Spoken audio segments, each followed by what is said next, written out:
In the mid-1960s, Bill France Jr. had a dream. He already had the world's fastest and highest bank facility in Daytona, but that wouldn't do and he wanted much more. He looked in South Carolina to no avail until he stumbled across the defunct Anniston Air Force Base in Talladega, Alabama.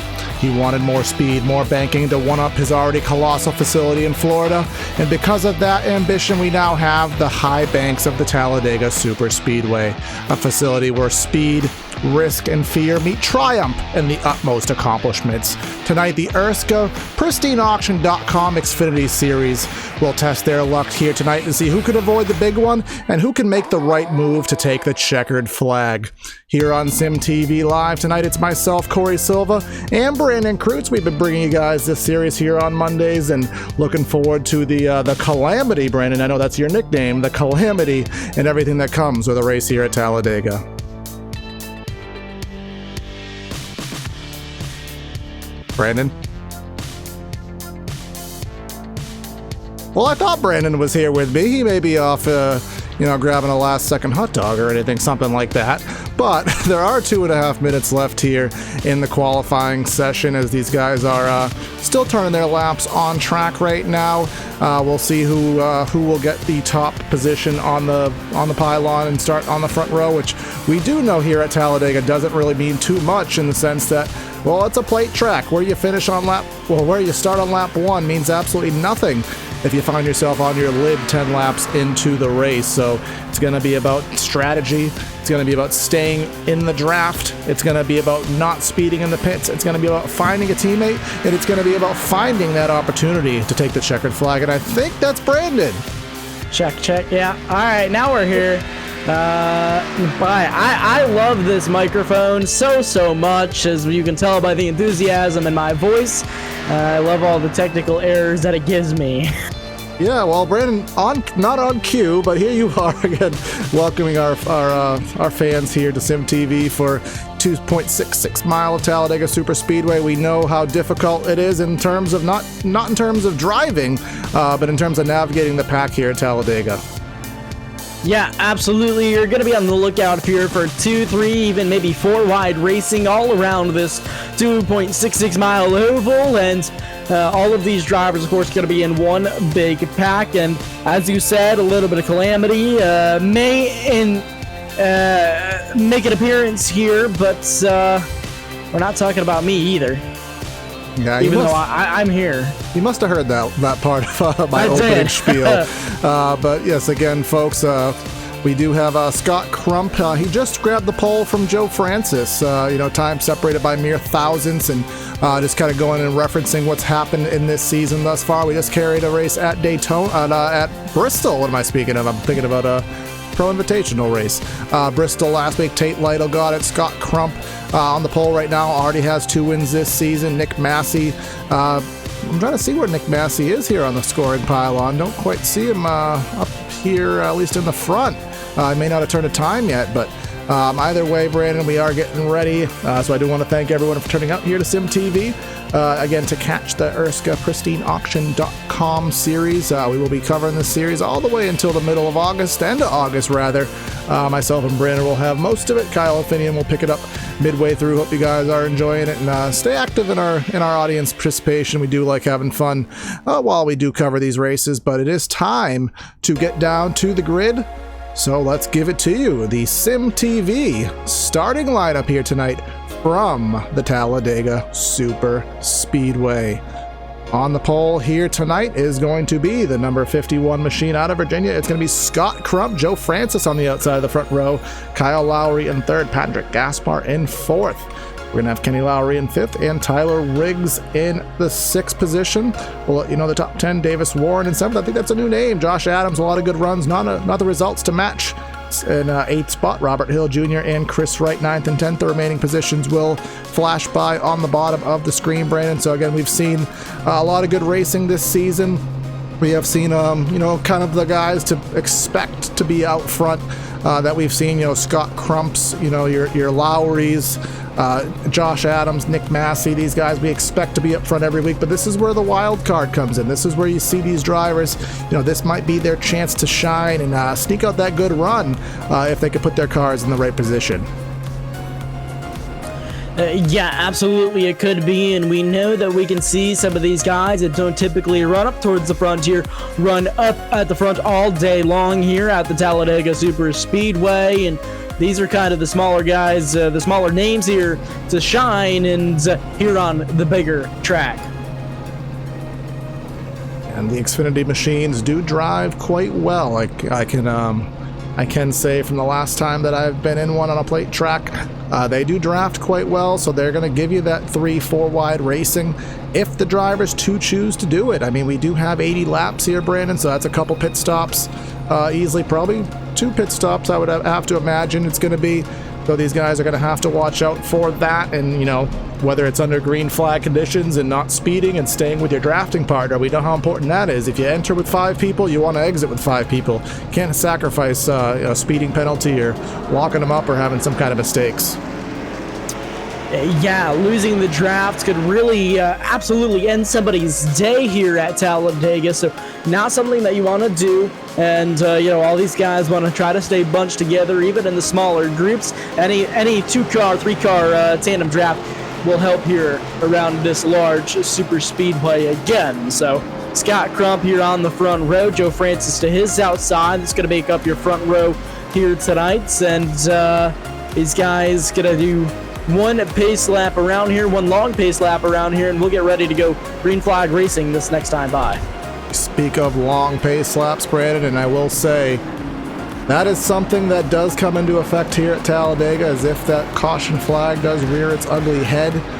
There's going to be a lot of elapsed time behind this gorgeous iRacing.com Mustang, so about 10 minutes per caution flag, with about 2.5 minutes per lap here. So hopefully these guys will have their heads screwed on the right way and other body parts facing proper directions, and we don't have too much time behind the pace car. Hopefully not. We don't have to go out and refuel the pace car tonight. I can't believe you let it happen. I can't believe you let me get away with saying something so awkward without commenting on it. I'm quite proud of that. I was trying to let it blow itself over, but something that we hopefully won't be seeing here tonight as well. All right, and just a last minute check. Weather conditions here tonight: partly cloudy skies, 76 degrees in the air, 106 on the track. Right around noon time, virtual standard time. Track temp a little bit high, but it's plenty of grip here at Talladega. I don't expect that to be too much of an issue. And of course, the pace car will get ready and pull off of the racetrack a little bit early. And the very well-known factor of Talladega is the pace car pulls off here, but the start finish at the end of the tri-oval. So we will have to wait for Scott Crump to get this race underway. Joe Francis to the outside of row 1. It's 80 laps at SimTV. It's Corey and Brandon. It's a Monday night, and let's get ready for some racing. The ERSCA Pristine.com series is underway here tonight. Green flag is in the air. Scott Crump going to lead this pack down all the way down into corner number 1. Joe Francis hanging out of his outside up there, and these guys are going to get bunched up so far, 2 by 2 by 2, and it's going to be Crump breaking away with that clear out front. Yes, he is, and now how long is that going to last for is the question, because it's all about that draft on the outside. 2 drivers up there right now. It's the 50 of Francis, it's Gaspar, and it's going to only be adding to that pile as those guys on the outside are going to try to get a run, and let's see who gets the crown of lap number 1. Down through the long corners, number 3 and 4, heading down off of corner number 4 onto the front straightaway this time around. It's still going to be 2 by 2. They're going to have pretty much even noses here heading down into the tri-oval. Francis up on the outside trying to lead that first lap. Crump going to be down low.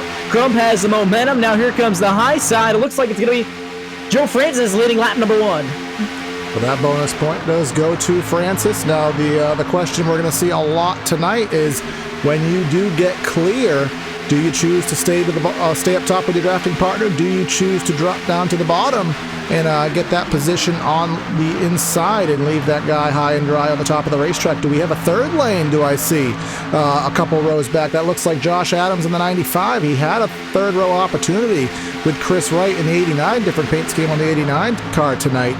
That third lane did not take itself anywhere, and we saw, who's that blue and yellow machine? I think that's Tyler Riggs with an aggressive move to the inside of the track. Yeah, I think a lot of these guys are just trying to get themselves into a safe position. Sometimes you got to kind of risk it for the biscuit to get yourself up into that better position.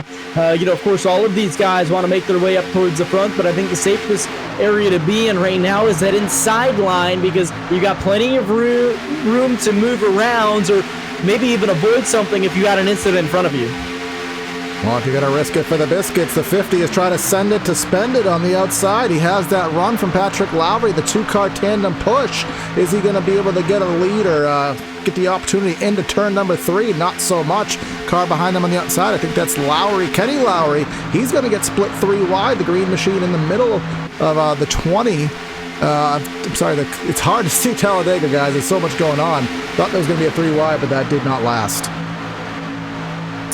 So that bottom line so far looks like pulling ahead out of all these guys so far, and something that is come to expect here, at least early in these races here at Talladega. And I do expect better racing as we edge towards the end of this race, but of course still really early, still only on lap 4. These guys just trying to tick off time right now. Brandon, as we go through the field, I mean, we're drivers. We know what it's like as we will go on board with the gyro cam on Patrick Gaspar. And you can just see the little bit of a checkup he had to do on Joe, with Joe Francis behind him. And there is a new feature we'll get the right camera for. You can see there is the new stickers here we do have on the dash. iRacing added them in the Monster Energy, in the NASCAR Cup machines. They just transferred them into the Xfinity cars. So these guys have their own little identification stickers in their car they can customize, so that's pretty cool. But Brandon, you go through the field, double file essentially all the way back, and we do have 38 cars, so essentially a full field in this race. You have a position like this where it's intense. You're side by side. You might be 3 wide for a brief moment, but at the same time, you're kind of stuck. You can't really do much. You're intensely patient, if that makes any sense. You're intensely out for a Monday night cruise is what you are. The 2 wide around here can be pretty tame, actually. As it doesn't really look like it here on screen, but this is probably the most tame that you're going to be here tonight, and you're just kind of riding. You know that these guys are giving each other room at the moment. The only thing that you're worried about is a possible bumper hook from behind, but none of these guys really bumping each other too hard right now, and again, a lot of these guys just out cruising at the moment. You can see from our drone cam here, courtesy of the amazing camera artist Finian DeCuna, we have you can see for the most part the amount of room that is possessed here at Talladega Superspeedway. So, compared to Daytona, Brandon, where it's maybe 3.5 lanes, essentially the entire track, you have about 5 lanes realistically. I know there's 3 painted, but about 5 car widths of space here. So a 3 wide move here at Talladega isn't as, gasp worthy as it may be at Daytona. There's plenty of room to fit. Yeah, you got plenty of room to work with. It's a really wide racetrack here, much wider than the Daytona International Speedway, because you've got 2 or 3 extra lanes to work with, or car widths to work with here. So though there is a little bit more room for error, the speeds are still extremely high, and if you get sideways or you get turned, it's really hard to get these things moved down. They don't stop at a dime at 200 miles an hour. And we do have the first 3 wide of the race. First significant 3 wide, the 69 of Kristen Eckes. You know him from the Gander Outdoors Truck Series. He took a move in the middle 3 wide, gained himself a position, got to the outside of the racetrack, so that move did work for him. The 3 wide did not last, as it is actually a little bit further back. We have Scott Brotherton in the middle of a 3 wide scenario. That no longer is the case. Looks like Sean Dias chose to back off. Rather, that's Tyler Riggs. Again, a lot of new paint schemes today, which as soon as we're getting used to paint schemes, they change. But I did see some 3 wide up front. Who's that on the 3rd lane? Joe Francis got shoved out of line. He's going to fall all the way back to the next available opening there up on the high side. And it looks like he may be able to fall behind the 87 back there as long as that gap doesn't close up on him. But Joe Francis getting shoved all the way out and now stuck mid-pack. No, I think he's just taking it all the way to the back. He's like, I've been up front. I've led a lap, I believe. I think he's on a lap. Let's get some validation on that with one of our graphics, if I can manage to find it, which of course I can't, but that's fine. You know, Spring, when you get hung up to dry like that, you almost feel like you're an NHRA driver at the end of the drag strip. You pull the parachute, you just have all that run, you pull out a line thinking someone's going to go with you, and then you just fall straight to the back of the pack. Yeah, absolutely, and you know, that help is oh so crucial, and you go from 200 miles an hour all the way down to, you know, 180, and that 20 mile an hour difference is all because you don't have someone tucked right up against your back bumper. So very interesting experience if you haven't been in one of these vehicles before. Looks like a cloud has gone over the Talladega Superspeedway right now. As remember, we do have the dynamic sky here on iRacing. We do have one guy out of the draft. Dylan Hickey has already had to make a pit stop. He was on pit road for 10 seconds. He's now 47 seconds off the lead, and that means we're going to have him being lapped in the very, very near future. We'll look at the rear view. You can see here, he's in the middle of 1 and 2. Here comes a hangry pack of wolves that are chewing him down and chasing him down. They will be chewing him down. And hopefully he goes to the apron or high and out of the way, because we don't want any kind of predicament of that regard. But again, up front, Scott Crump has the inside lane. Here comes Patrick Gaspar on the outside with the push from Christian Eckes, who's going to look for the 3 wide. Christian Eckes is going to put it that 3 wide there. He's going to have the help from the 83 of Johnny Thomas. I think that's the Belly Up Sports podcast machines right there, both working together in tandem. We'll see if we can get Christian Eckes to be the leader of the race for a lap. Patrick Gasper went high to give that bottom line a little bit of room, and that 69 machine took that opportunity, and he ran with it. Christian Eckes going to take over that control of that top lane now as they go around that lap vehicle. Pretty clean so far. Yes, it is. Christian Eckes, again, you know him from the Gander Outdoors Truck Series. The last time we saw him on track was at the Las Vegas Motor Speedway, 22nd at Daytona, 23rd at Las Vegas. Of course, no racing has occurred since then, so his, as many other professional drivers' focus has been here on the iRacing simulator. Just before this broadcast, we actually had some short track action on NBCSN and the Pro Invitational guys, and Kyle and Finian covering a lot of races with IndyCar, via Speed 51 on Sim TV. So, iRacing in full force here, but these ERSCA guys, they're not dropping down from the pro guys. They want to show what they can do, and they're going to put on a very good race here at Talladega, 12 laps in, as we take the stripe this time by. And looks like Eckes going to lead that lap once again there on that outside line. So these guys going to be nose to nose up front still, and some really good side-by-side racing all throughout this field so far. We haven't had anybody try to single themselves out yet, and these guys continuing to just ride around in a double file format. Yeah, as we said, Brandon, it's patiently. Actually, I already forgot what I said. I think it was like patiently. I don't even know what I said, but essentially, like I said, when you get in this kind of position, it's patiently intense. That's essentially what this is. You can't move. You're in the middle of a pack, especially when you're on the inside. You have to hold that lane very tight. You can't afford, move up and accidentally get into somebody. So you have 2 hands on the wheel. In most cases, you're intensely focused, but at the same time, almost a little bit boring sometimes. You want to pull out and go 3 wide. It's probably a little too early to take those high-risk moves, but and you do have a little bit of a separation, looks like, Brandon, between these 2 packs. We do have Kendall Noah in the 94, and then Chase Cardoza just a little bit back. I wonder if these guys, you have about 4 or 5 guys, Damien or one of them just hanging in the back, Nick Massi hanging in the back. These guys just potentially waiting for a wreck, choosing to wait in the back and just take it easy, it looks like. That they are, and sometimes it's the best strategy, especially with the mayhem that can occur here at Talladega or any super speedway for that matter. So those guys riding around to the back and still out front. Things got a little bit dicey there for a split second. Those guys going to settle it out. Scott Crump going to pull away and clear for that lead once again. It looks like a little swap of position. We had a 3rd lane change up there. I think that was Christian Eckes and Johnny Thomas flipping spots. Remember, you do get hot.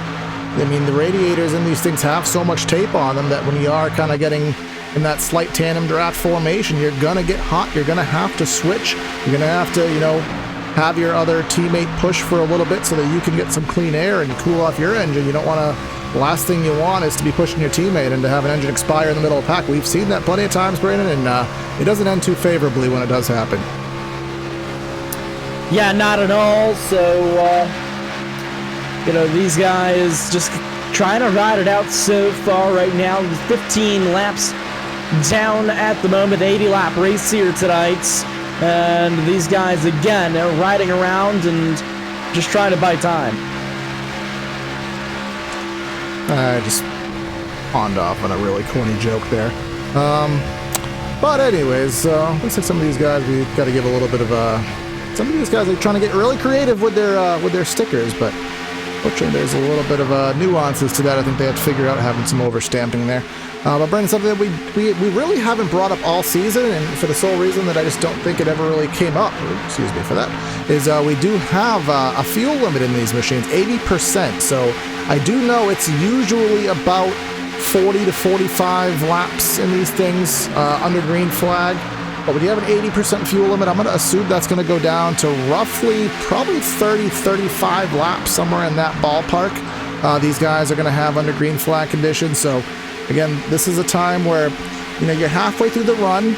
Most of these guys, as we do have massive pushing with Eckes going to the back bumper of Thomas, giving Thomas the momentary lead on the top of the racetrack.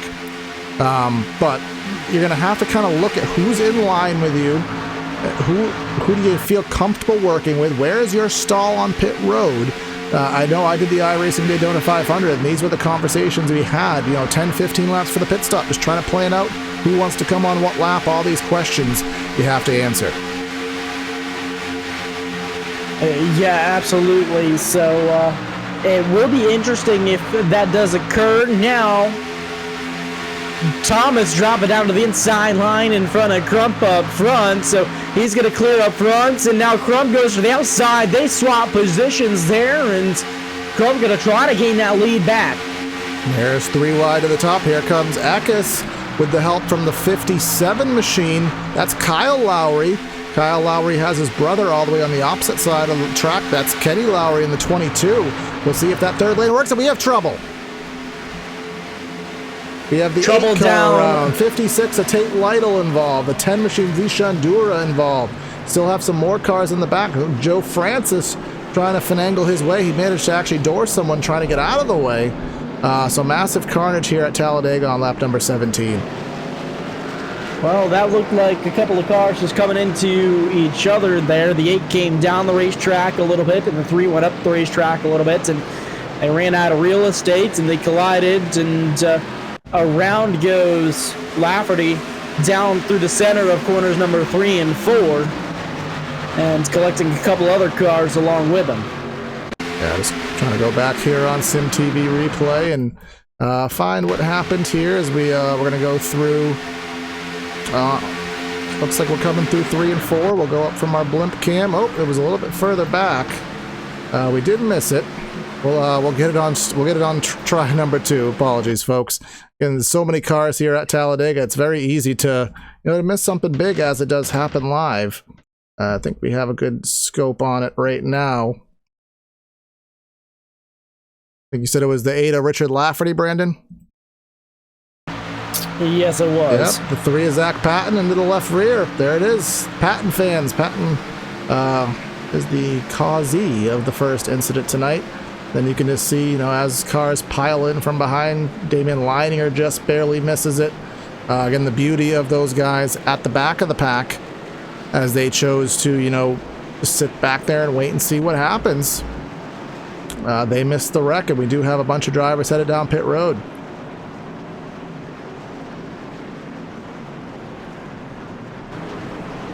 So all these guys coming down pit road. Your leader overshoots his pit stall down there. The 83 of Johnny Thomas. That's going to hurt him. He's going to end up probably somewhere around mid-pack. Now that is what happens, at these tracks, Brandon, is that you come into pit road, especially at Talladega. It's a much faster pit road than most series tend to have, than most tracks tend to have. We do have about a 60-mile-an-hour pit road speed limit here, and I will tell you from experience, many a time I have found myself, overshooting my stall here, just not expecting, mentally how fast it is down here on pit road.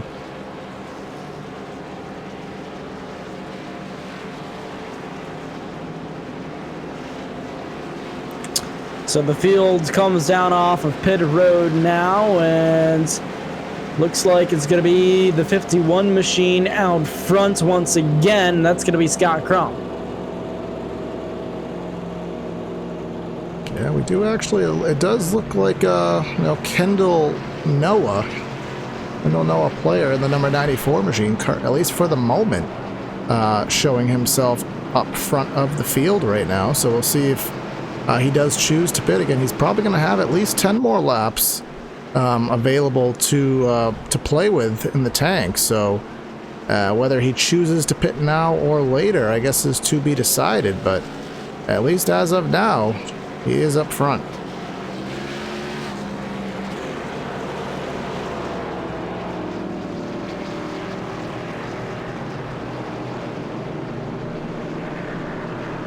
So again, caution laps here at Talladega do tend to be mighty long, so we are going to step aside just for a brief moment here on Sim TV.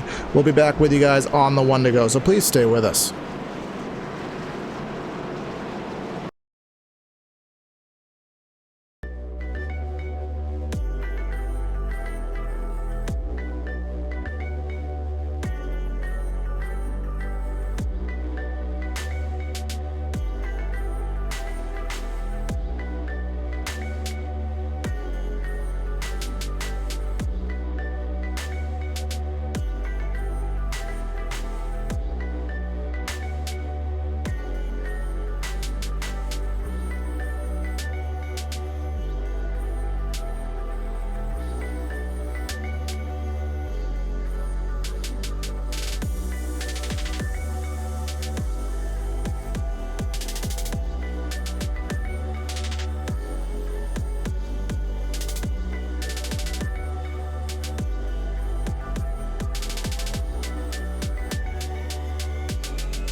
And we're back here on Sim TV.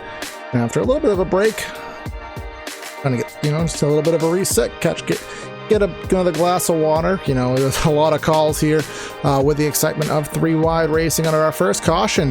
About 25%, well, exactly 25% of the way through tonight's race. Kyle Lowry does find himself up front right now. Scott Crump in second. And conveniently enough, Brandon, we're going to have the brothers Lowry on the inside of row number one for this restart. That we are. So Kyle Lowry and Kenny Lowry are going to be making up that first and third position. They're going to be bumper to bumper. Scott Crump going to be outside in that second position.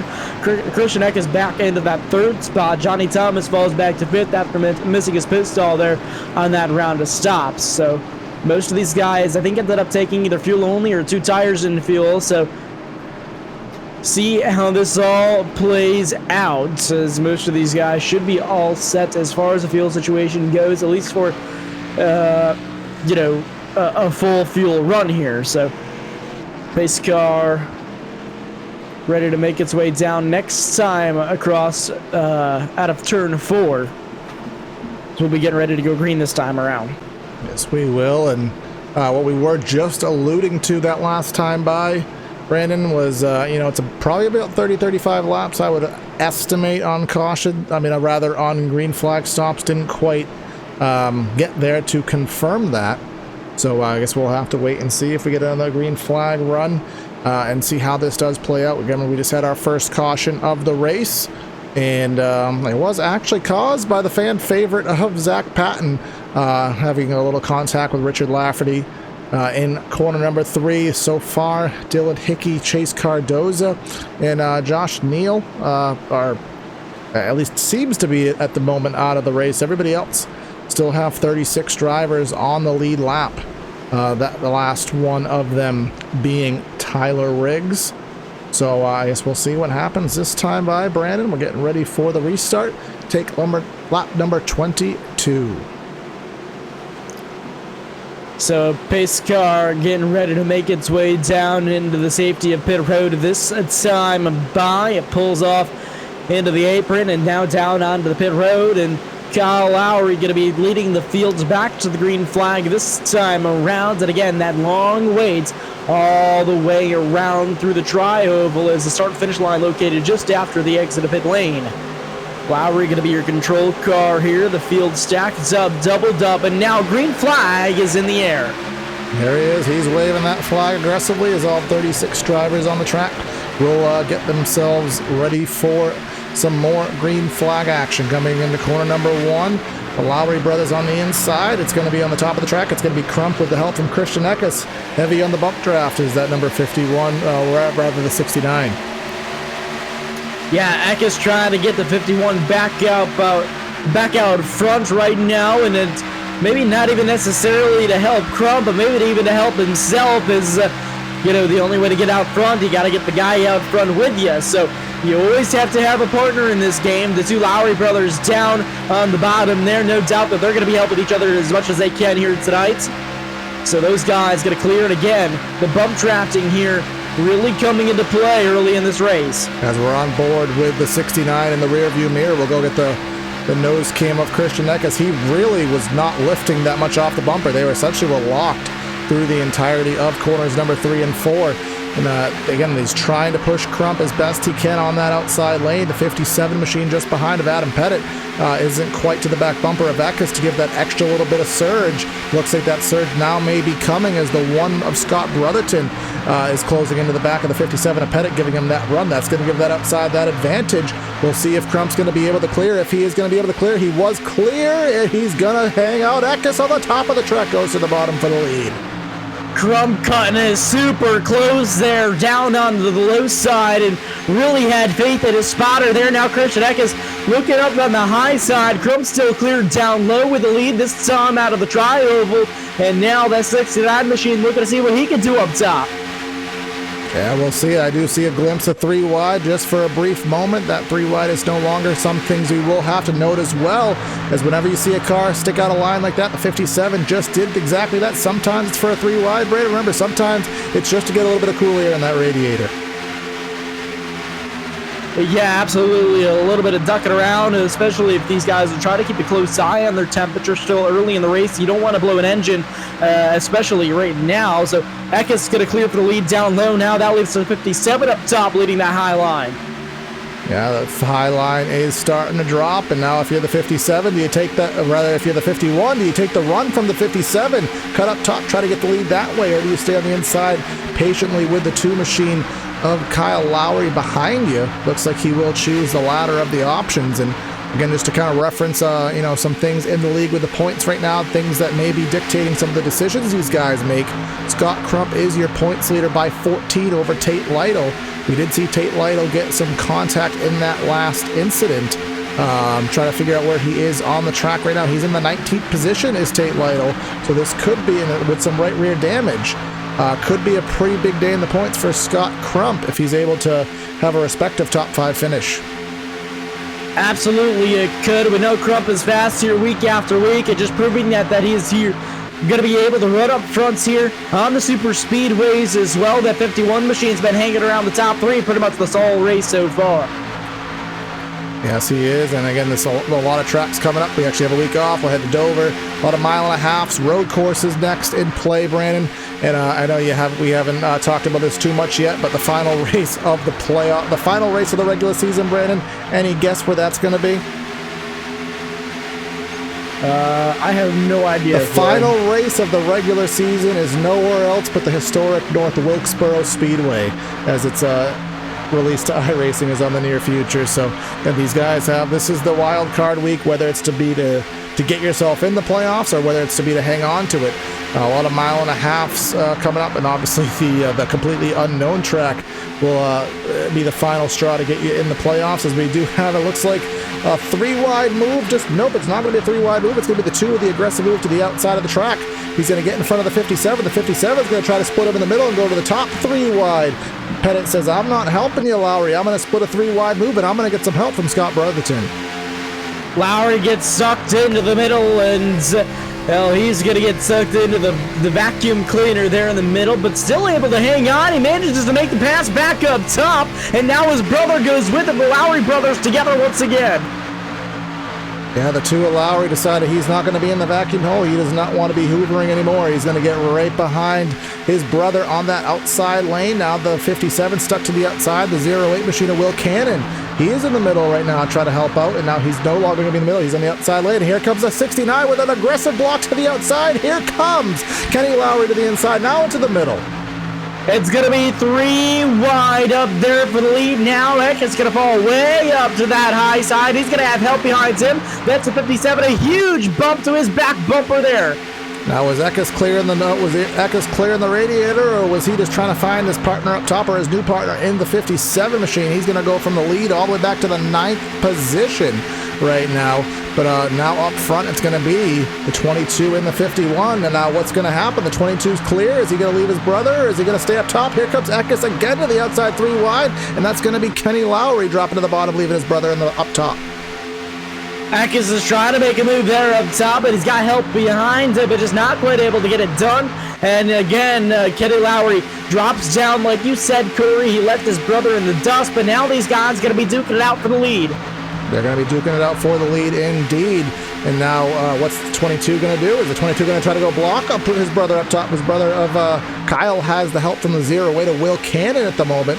Cannon's giving that surge, and it's going to get him to the right rear quarter panel. It's going to get him to the door. Now, that run usually comes on the outside off of the corners, so we'll see if that 2 does get the surge to pull side by side.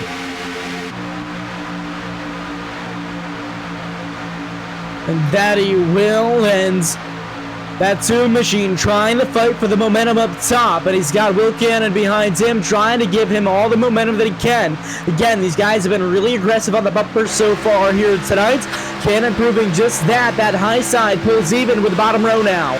Will Cannon in that 08. You can see all the rubber buildup as we're on board with the 2 machine. All that rubber buildup as he's just been in the pack. Everyone in the pack, these cars are absolutely disgusting. They're going to need to go to the car wash if they want to reuse them. Hopefully they come back in one piece to even reuse them. But here comes the 2 machine. He's going to be clear. He's going to cut down in front of his brother. Lowry on Lowry is positions number 1 and 2 right now. So the Lowry brothers working together once again. That leaves Will Cannon up on the high side to fight up for that lead. And again, he pulls up to the door of the 22. Now has his eye set up on the 2 ahead of him. He's got the 12 to his back bumper helping him out now. See, he is now Damien Lytle. We haven't talked about him all day. The reason we haven't talked about him all day is because he was kind of playing in the back of the pack for the most part. He avoided that wreck because of that strategy that he had, getting himself in the back of the pack. You see these guys hovering right at 192, 193. That spike, 202 didn't really count. Kind of hovering right around 190 miles an hour. When you get a really good push, sometimes you'll be upwards of, about 195 when you really get a good push, as they have right now. But here we come right now. We're on board. No longer we're on our regular style cameras right now. Will Cannon finds himself in position to try to get a lap led. Here he comes down the back straightaway, has a little bit of a surge, Brandon. Again, these guys having a really good run right now. We still do have in this lead draft, we still do have about 28 drivers. Yeah, that we do. Leininger up front trying to push Cannon up to the lead, and squirrely goes the 2 down on the low side. That could have been real bad up there for all of your leaders. These guys playing one big game of musical chairs as everybody's trying to fight up for that lead. Leininger climbing the ladder, going to the top of the speedway right now. He has the push from the number 31 of Gerald Campbell. Haven't talked to him all day. The two-car tandem up on the top of the track, top of the skyscraper. Can he do the elevator move and go down low? That middle floor is taken right now. He's not going anywhere. Will Cannon down there with the push from the 83 of Johnny Thomas, as right now Kyle Lowry still leading the race. The brothers Lowry, here they come in the middle though. Here comes Will Cannon. Cannon trying to fight in that middle line. line. On the apron for a second. Sorry, Brandon. I think they were trying to fight for air there as the 22's been tucked right up onto the back bumper of the 2 pretty much this whole time so far. He probably saw that flashing red and had to find some way to get air into that radiator. But now here comes the 08 up top. He's trying to fight to lead this lap around. Clean air is like toilet paper. It's in high demand these days. Hard to find it when you're in the middle of the pack. But here comes Will Cannon. He's going to have as much of it as you could possibly have. He's going to give the rest of it to Johnny Thomas. Now Johnny Thomas in sole possession at the top of the track right now. Look at the 22 washing the 57 to pet it up the track. Don't know what that's all about, but the 22 will get back down to the bottom. Try to help out his brother. His brother looks to the back bumper of the 08. Is he going to look to the high side of that 08? No, he will stay in line. These guys are all getting super aggressive right now, and we know this is what can lead to trouble, Corey, and that's not what we want to see in this portion of the race. A lot of fast guys racing up at the front of this race right now, and all of these guys want to try to keep their noses clean, and we see the Lowry brothers getting really aggressive out there, and they're not the only ones. A lot of these guys already are. Now, when you're the 08 machine, you really got to be easy on the exit of the corners when you have someone like the 2. These guys, if you do drift up just a little bit too much on the exit of the corner, some of these drivers will take that opportunity and try to fill in that gap to the bottom of the track. I thought the 2 was going to try it very briefly. Here he goes, just looking up top. Maybe it's for air, maybe it's for a run. We don't know quite yet. I do see in the distance on the outside one of those belly up podcast machines. I think that was Johnny Thomas. Trying to see where Christian Eckes has fallen to. He's all the way back to the 14th spot. You know, Johnny Thomas is looking for that 69 to get back up there with Damien Leininger. That they are. Kenny Lowry now up at the top of this racetrack. 57 got a little bit squirrely there. He's going to lose momentum up there now. Things got a little bit sketchy there to start as we see these guys all going around a lap truck now. And as things get more aggressive, things start to get a little bit more sketchy here as this race goes on, and these guys really starting to push each other to the limit. Zushandura, his machine's so damaged, it went from a car to a truck, huh, Brandon? Yeah, I guess so. But yeah, we are closing in on the halfway point. Everybody 35 laps in here on Sim TV. Large audience here. Glad to have everyone with us. Corey Silva and Brandon Kreutz giving you guys the calls here high and fly from the Talladega Superspeedway. These guys putting on hell of a show. So, you know, side by side, 3 wide, aggressive moves, blocking. But Brandon, one thing they're not doing is the aggressive as they are being, they're still racing with respect and keeping these things clean, giving us this good racing. Absolutely, they are. It's one thing to be aggressive. It's one thing to be, I guess, wreckful out there. And these guys being aggressive but clean, they're keeping the nose cleans on the race cars right now. And though we've had a couple of close calls, these guys have backed off, let each other reset, and these guys, really put out a good race up front right now. And Brandon, you know, another thing Talladega races do to commentators, they make us realize we could talk a lot faster than we ever thought we ever could. Yeah, absolutely. I mean, I know you can talk fast, or I can talk fast. I didn't know you could talk that fast. Yeah, I know you and your dirt side, it comes to you, but here we are. Look at Johnny Thomas in the 83 with the push from the 03 of Dylan Thomas to the outside of the track. Had a look at the lead for a moment, but that 22 has a pretty strong ride, especially with that push from the 08 of Will Cannon, who they have flip-flopped since we last checked that. But look at the top of the track, Brandon, 3 wide. We have Leininger and we have Eckes trying to get a third lane forming. Two-car tandem up top, that 69. We know he's not afraid to make moves. He has made them. He just has to get a little bit more help. The 12 of Leininger needs a little bit more than that to get that third lane rolling. Yeah, Christian Eckes up at the top side. He's been one of the very few drivers to really try to push that third groove to form up, and we know it can work here. There's plenty of room to work with here at Talladega, and just none of these guys have wanted to venture up there quite early in this race, as we're almost to the halfway point in this event. Someone we haven't really followed all day, Marshall Stanley in the 25, started all the way to the 36th position, finds himself right now in the 13th spot nearly, or 12th spot now. Essentially, he has himself in the middle of the pack right now, in the middle of a three-wide situation even. So doing a good job keeping that thing clean so far, but again, not even halfway, and here comes the three-wide still. Top of the racetrack, I see the 03 machine of Dylan Thomas trying to work up there. He did get in front of Christian Eckes, who has the help from Damien Lytle, and the 83 of Johnny Thomas. I thought he was going to try to get to the top of the track in front of Dylan Thomas, but he chose to do otherwise. 3 by 3 by 3 as that third row starts to form now, that third row of race cars, and it's being led by that 03 up on that high side, as all of these guys are looking to try to make something happen. Dylan Thomas making that high side work, as these guys are going to try to pull even with your bottom two rows. Yes, they are. Now, Scott Crump, who was leading a lot of this race earlier, Brandon, now he's stuck on the bottom of three wide, essentially in the 5th, 6th, 7th, 8th, 3rd position. Just how quickly it changes where we are three wide right now. And if you are that number 22, I'll pull off your line, Brandon. He's trying to be a traffic block right now. Traffic break, I think you call it. Pick your lane. Who do you want to block? In this case, he wants to stay right on the bottom. And here comes that run on the outside lane, or even the middle lane, depending how you want to look at it. That's Will Cannon. Will Cannon trying to make something happen to that middle groove now. The 03 up top, Dylan Thomas. Kenny Lowry down low in that 22 machine. They're all leaving down the back straightaway this time at corner number 3 now. Yes, they are, and we still do have we have our main pack 3 wide, and then we do have a bunch of drivers, single file. This main pack technically does go all the way back 3 seconds, back to about the 28th position. So anything happens, there still is opportunity for mass chaos to happen. We are about 20 laps into this run. We're estimating roughly 30-35 in a fuel stint. So again, when you're 3 wide, you may not be thinking about fuel strategy, Brandon, but it may have to happen. You're going to have to plan out who you want to work with, and I think, Brandon, at this point, we kind of know a couple of these guys who they're going to work with, and kind of who the teammates and the players are here tonight. Yeah, absolutely, we do. We've seen the trends with different guys of who they want to work with here tonight, and most of it's been teammates with teammates. Trouble up front, and around goes Will Cannon, up and over goes Christian Eckes. Oh, mayhem. Kyle Lowry up and over as well, down there to the inside of the racetrack. Christian Eckes, shades of Elliott Sadler there, essentially on his lid for almost half of the back straightaway. He's going to try to Dale Earnhardt circa 1997 there and drive away from that.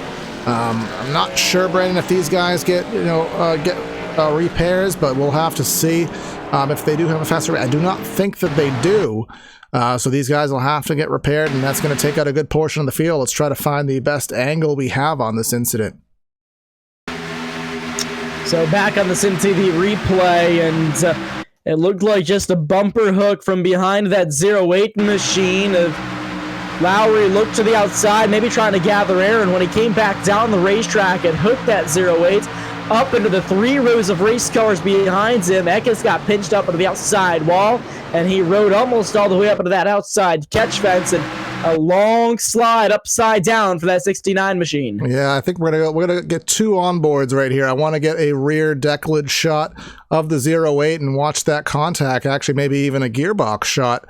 Will kind of show more directly what happened to Will Cannon, with the push from Lowry. And you can see that is a right rear hook, and that's where it is. And we do, bring your motion sick bag, but we are going to have to go on board with Christian Eckes. You guys know that one was coming. So we're going to first go on board with Will Cannon. And replay is very hard to come by here at Talladega, folks, so bear with me on the delay. There's a lot to sift through in a very short amount of time, but there's that rear hook. Spins them right around, causes the chaos. And now, without further ado, again, get your air sick bags. We're going to go on board with Christian Eckes and watch this rather aerial incident from his cockpit. Eka's got some pretty good air time there, up and over and a long slide there on his roof, up through the high banks of turn number 3 here at the Talladega Superspeedway. Mayhem unfolds here halfway through this race. Actually, it didn't really look that painful. He's just upside down for a really long time, and it took the transition in the banking there to actually send him all the way around. So that was the big one. And again, these guys down to pit road right now. And it does look like Vincent Isabella stays on the track. He did choose not to pit. But the majority of the rest of the field did. Chris Wright and Kendall Noah have chose to stay out. And the biggest question, Brandon, is going to be who essentially needed to pit, who needed to repair a ton of damage, and who may be out of full contention. The Christian Eckes, at first glimpse, it didn't look too bad, but it is looking a lot worse the more that we stay at it. Adam Pettit, the front end damage. They did just put some body work on. They broke the 5-minute tape no paneling rule there in Damien Leininger's pit. Somebody has a pit with a random guy as his pit board. Not quite sure who that is, but Leininger choosing to exit pit road here. We'll see where the pace vehicle is. Like the leader is coming in turn 3, so these guys, the beauty of Talladega as well is the pit with the pace laps being almost 3 minutes long.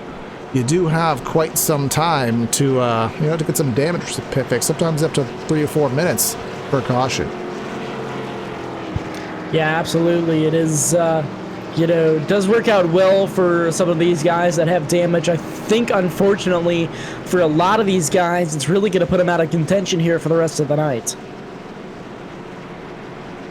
Just trying to see, again, the guys that we saw up front. Scott Crump, didn't take a look at his machine.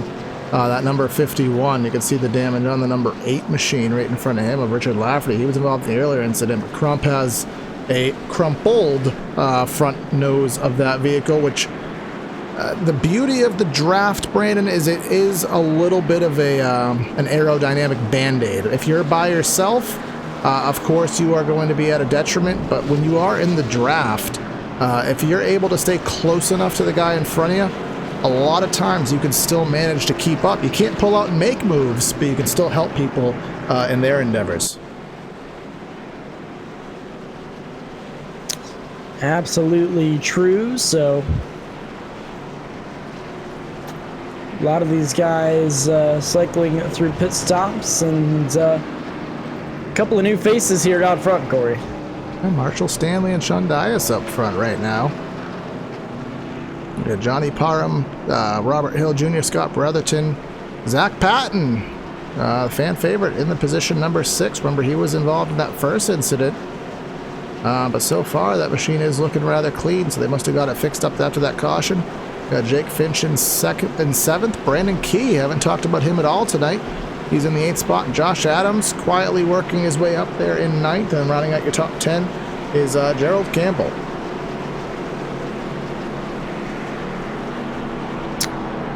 So a lot of different position changes here after that large wreck, and that was the Talladega big one, I'd say, Corey.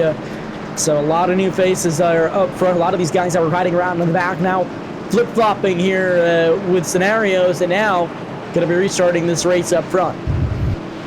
Yes, they will. And surprising, Damien Leininger. I mean, he did have the front end removed. They were able to put it back on, but he didn't pit a second time. So either that thing is as repaired as it's going to be, or he's just maybe expecting that he wouldn't get enough repairs done on a second stop to make it worthwhile. Christian Eckes choosing to come back to pit road. You can see the hood damage on that machine. Looks like a little bit of rear end damage as well. Other drivers who are still on pit road right now. Actually, looks like Eckes may be the only one on pit road. Actually, we do have, who is that? Just in front of him, the green machine, Warren, Davis Warren in the number 20 machine. And then the 2 machine of Kyle Lowry, I don't expect that machine back on the track. He's currently on a 7-minute pit stop.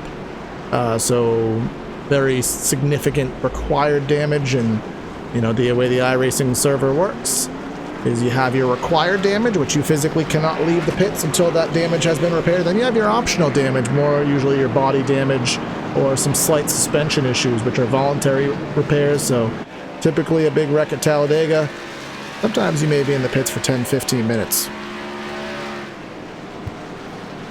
Absolutely, and maybe the case for a lot of these guys out here, and some of these guys may even be done for the night. There's a lot of damage to quite a few of those race cars out there, but Marshall Stanley looking back at the front of this thing. He's looking to restart this race here from that number 1 position, as we'll be going green flag this next time by. He will. So again, we saw him in the middle a couple times, but haven't seen him up front. Really haven't seen him have a you know, certain partners or certain people he likes to work with. So again, these will be things that we're learning, and we're going to be learning a lot because, again, as we said, our top 10: Stanley, Dias, Hill Jr., Parham, Patton, Brotherton, Hanshaw, Finch, Gaspar, Francis. The only one we've really referenced, you know, a couple times up front was Patrick Gaspar earlier in the race till he fell back. Joe Francis had a little bit of damage in that first incident, not much to really be of concern. So I think he's going to, you know, find himself at the front because, you know, Brandon, it kind of goes both ways with a plate track. There's 2 things you want to do. You want to stay up front, and when I say up front, I mean first or second row. Well, actually, from what we saw there, even that's not a guarantee. Or you want to be in the back. When you're in the middle, you know, your risk for issue just goes up exponentially. Yeah, absolutely. If a wreck sort of happens, you'll almost end up in a sandwich. You'll be obviously going into the wreck, and again, I say these things don't stop at a dime at 200 miles an hour. So you'll either be sliding into a wreck or you'll be getting hit from behind, and chances are it'll be a little bit of both, as a lot of these guys behind you don't exactly see what's going on right away. Yeah, doesn't matter if you're the ham, cheese, or the mustard. If you're in the sandwich, odds have it. Well, it's probably going to... Yeah, I don't know where I was going with that, but luckily there's a restart to distract us, Brandon. Take it away. The field's in the hands of Marshall Stanley now as they come down through the long way to the restart zone. 87 to his outside. That's Sean Dias. The field's ready to rock and roll here once again. Green flag is in the air as the outside row looked like they were asleep there, Corey. Yeah, Stanley got a jump there, but, you know, when you get a jump at Talladega, usually it's not actually to your advantage because you're going to allow them to get a suck up and, you know, take a move and go along with it. But again, we don't know what these guys are going to do here in the middle of the pack. We haven't seen them too much in this race thus far, so we're going to be learning the tendencies of this, you know, essentially the back half of the field that's been shuffled to the front half of the field. As here comes Johnny Parham in the 91. He's going to go to the outside with the help from Zach Patton. So we'll see what Patton is able to do now that he is up in the front side of the field right now. He's going to give a push to the number 91, and we'll see where it goes. These guys trying to form up 2 by 2 once again. 91 up on the outside. Parham gonna try to make something happen up on that high side. And again, we're back to 2-groove racing here, or 2-line racing here at Talladega. The 91's gonna clear. He's gonna drop down to the bottom. New leader that time at the line. Now, Brandon, is our chat going to possibly survive if Zach Patton leads a lap? I don't think so, but he's down on the low side now. He's trying to look for possibly a way around, and now he's going to be riding there in that second position. Your fan favorite, Zach Patton. On board with him right now, the number 3 machine of Zach Patton, 187 miles an hour as he enters turn number 3 to the inside. He lifts a little bit. Not giving it too much of a run right now, but he's going to have the opportunity to go up top. Kyle Hanshaw is going to have some momentum in that 46. He can go up, take that momentum away, try to sail for the lead, but he will stay on the bottom of the racetrack right now. I do see Will Cannon, surviving after that incident. You can tell he's surviving because he's trying to go for a 3-wide move up top, and he's going to get blocked up at the top of the track by David Strackbine. And that he is back there, so a lot of these guys trying to find their way back up to the front. Lowry in the 22 drops down to the low side once again, as we see a third groove trying to form up again up on that high side.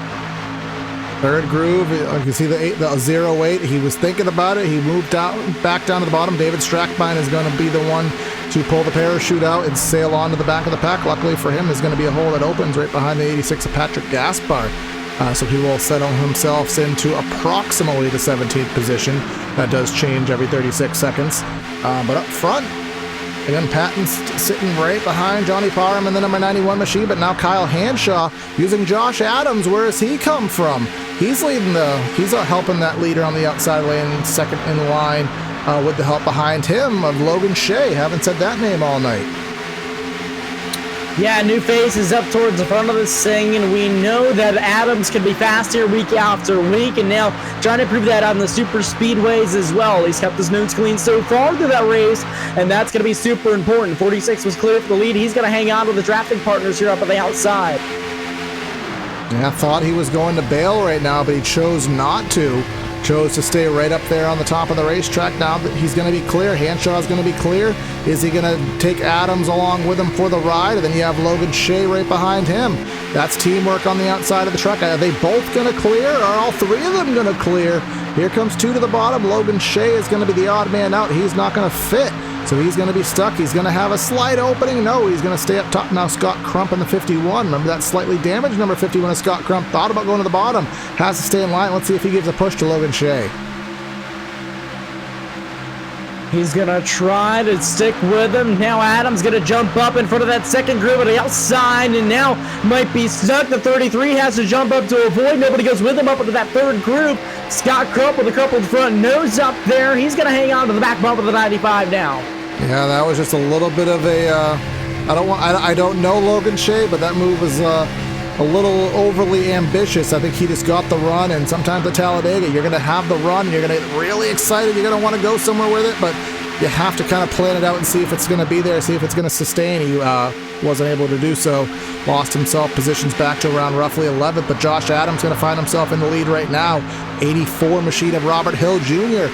This is his first time up front trying to get the top spot here tonight. He's going to use the help from Will Cannon in that very durable number 08 Camaro. Trying to see what he can do. Does lose a little bit of time. We'll try to get back to the bumper, but Hill Jr. is going to drop to the bottom and leave Cannon up top with Gaspar. Starting to see some familiar faces back up front once again here, Corey, as these guys starting to make a pretty good recovery, and I don't know how well that Serg is going to hang out front by himself. Scott Crumple going for the lead. I think he realized that car doesn't have enough oomph to do it. He's going to fall back in line before Hanshaw took the spot. Yeah, and I think that 08 needs somebody tucked right up against his back bumper. He's got that little bit of rear end damage, and though he's got that little bit of nose damage too, that's not really very minimal. I don't think it's going to affect him much being out front, but Scott Crump, I think it's enough damage to really put him out of contention as far as leading a pack. He's really got to be able to tuck up behind somebody, and I think he's slowing that top line down. Yes, he is, and yes, before anybody else, I'm probably going to do that for the rest of the night, so just prepare for it. But here comes the 08. We saw, I'm just very surprised that both of these cars are able to be this competitive given their current, aerodynamic situation. But it just shows sometimes it's willpower, sometimes it's a really good pit crew, sometimes it's a little bit of luck, but it does work nonetheless. But Adams is able to, kind of pull the roadblock here, stay on the inside lane. He'll kind of move up a little bit, block the run if he needs to. But again, Brendan, I cannot state how impressed I am. We've had a couple incidents. We've had some great three-wide racing. We still have 33 drivers on the lead lap now, and for the most part, all of them are in the lead pack. We only have 3 drivers slightly separated from the pack. Actually, 30 drivers still in the lead draft over halfway through this race. Absolutely, and I would like just to point out Dylan Thomas pulled it behind the wall. He's loaded up, he's heading out. Christian Eck is also behind the wall, also loading up. He was upside down the back straight away. He was not able to get that damage fixed on his race car, so he's going to call it a day. But up front now, 46, 95, trying to lead these guys around. Crump still attempting to lead that high line. I still think that 51 has to be tucked right up against somebody in order to make a true challenge up there for the lead. Yeah, and you Zach Patton fans, you can see him on the inside lane about 5 cars back. He has fallen back to roughly the 8th, 9th, 10th position. You really can't say who's in the certain position because it just changes so quickly here at Talladega. And so trying to reference some other drivers we saw earlier who we're not seeing is Josh Adams down to the apron right now. I think he got a push or something. It's going to open up a 3 wide. Scott Crump in the middle. Here comes Will Cannon to the top of the track. Will Cannon trying to get a Look run. out, Scott Crump almost making big contact with a 08. There's no room up there, 51. He's going to get sucked into the middle. Yeah, the 08 tried to force a 3 wide. Crump ran him up the track trying to get that momentum. Cannon just said, no, I'm going a little bit higher. Nearly caused an incident. Here comes Scott Brotherton in the 1 machine in the middle right now. Looks like Tate Lytle's going to work the middle. Now we're going to have 3x3 situations. Still Cannon stuck up top there with Gaspar. Only 2 cars in the 3rd lane. That's not going to go anywhere. But the 91 apart trying to go somewhere, but he just does not have solid help. Everyone's just spacing out too much behind him. Yeah, the pack kind of fans out after all that took place, and now half a degree gathered, and Cannon's fallen back like a rock back there, and that 08 still trying to find a gap there to fall in on that lower groove, into that 2nd groove up there, so he's going to have to regather and try and get here in a couple of laps. Yes, he is. And again, top 4 or 5 guys right now, all single file. We are still, essentially double file. I wanted to kind of reference on a couple guys we saw earlier, just kind of focus on where their status is right now. Joe Francis in the 20th spot, kind of hanging out, single file. Johnny Thomas, 24th position, kind of hanging out. Is probably waiting maybe for the last pit stop before they make any drastic moves. Damien Leininger, we saw that front end got put back on. He's hanging in this line. Nick Massi, he's hanging in this line. Brent, I don't really recall Nick Massi being in an incident tonight, but he's just still hanging back there, just waiting. Now the pressure, Brandon, when you wait, as we do have Zichandura, the damaged 10 machine, he'll stay high and out of the way. When you are hanging in the back, Brandon, the entire race, as we are closing in on 25, we are at 25 to go. When you're that far back and you haven't really made a surge all night, you don't know how long it's going to take for you to get up there. You may stay back too far back and just not be able to get all the way to the front at the end. Yeah, absolutely correct. And there's also the scenario if we don't get any more cautions here tonight, if you're hanging around at the back and you lose contact with that lead pack, is we almost saw an incident happen right there. Those guys gather it back up, we stay green. But if we don't see another caution on the night and you lose the contact with that lead pack, there's really no way for you to make yourself way back up there unless you're within a big group of cars anyways. See on board here with Sean Dias, the number 87 machine. Just look at the right rear damage on that machine in front of him. That's the number 80, that's the number 56 machine of Tate Lytle, last week's winner at Bristol Motor Speedway. And this by that machine, how that machine looks, you'd think we were at Bristol Motor Speedway still.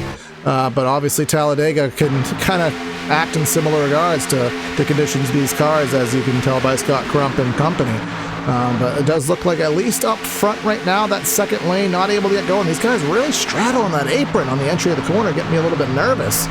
Here comes a brief 3 wide. I think Brotherton may be overheating, and he's into the fence. Can he keep it up there? He's going to hug the wall, and I think he's going to stay out of everyone's way. He does. He gathers it back up, and huge props for him. He kept it pinned up against that outside while we stay green flag racing up ahead of him. We're going to go on in SimTV replay and just go on board. You can just see him into the wall. Once he realized he's in the wall, he is literally turning the wheel to the right, just trying to stay out of everyone's way because he does not want to be that guy who, turns the field. So good call there by him. Not obviously for his race endeavor, because now he's going to be high and out of the race right now, but we'll see Johnny Parham in the 91, as we do actually have a caution on the speedway. Caution on the speedway once again. Jake Finch in the 23 is not facing the right way on the front stretch in front of the fans. We'll take a look at what happened to the 23. A good break for the number 1 does give him the opportunity to try to get wound back up. And oh man, 2 cars trying to fight for the same real estate on the racetrack. 86 moved up into that 2nd groove, and I don't think the 33 realized that there was somebody right there, as he came down into that lane as well. And unfortunately the 23 in the wrong place at the wrong time, and I think making out pretty good on that whole situation for considering what happened. Yeah, he just skidded right in the middle of the track right there. And then just kind of skipping back just a little bit more, we can see what happened to those drivers who were to the bottom of the racetrack. I think that was the number 86 of Pettit. You can just see he just skidded down to the bottom of the racetrack there. We'll just rewind just a little bit so we can see. See, when the 33 got into him, so there's just acres on acres of real estate down there at Talladega. So when there's not a lot of contact, when there's not a lot of there's not a lot of cars down there with you, you actually have plenty of space to navigate. So we'll have a caution with essentially 20 laps to go. It'll probably lead us down to roughly 17, 18 laps to go when we do go green flag racing. We won't have any green flag pit stops tonight. These guys should be well fueled up for the finish and even some green-white checkers. So not a lot of cautions tonight, only 2, but they're timed conveniently enough. We're kind of negated the green flag pit stop tonight. Yeah, absolutely. So one less thing that we have to worry about here, causing potential issue. Of course, all of these guys, really talented drivers out here, and how they all have their heads on their shoulders out here tonight at the Superspeedway. So, a couple of minor errors, it's all it really takes to cause the big wrecks out here. But other than that, these guys have been pretty smooth so far here tonight as they come in for pit stops here under the yellow. Yes, we do. Josh Adams will lead them down. I mean, you're going to need mainly a full tank of fuel, so I'd have to imagine it's going to be 4 tires. May as well. It's not really won't hurt you to do so. And I do expect some damage repair from a good portion of the field. Robert Hill Jr. struggling to get in his stall there. Kind of short stopped, if anything. It's actually going to be a very quick stop for Josh Adams. I don't even think I saw the jack go up there, so just top off of fuel for him. As we do see everybody else get their work done. See if we can have a mid-race interview with one of these guys. We'll see somebody up front right now, and try to see who we can dial up here on the old Sim TV radio system. I just could not come up with a better name for it. Brandon, let's see if you can dial up Nick Massi. We've seen him in the back of the pack. Let's see what his strategy is. See if I can find him through the scanner channels. Here he is.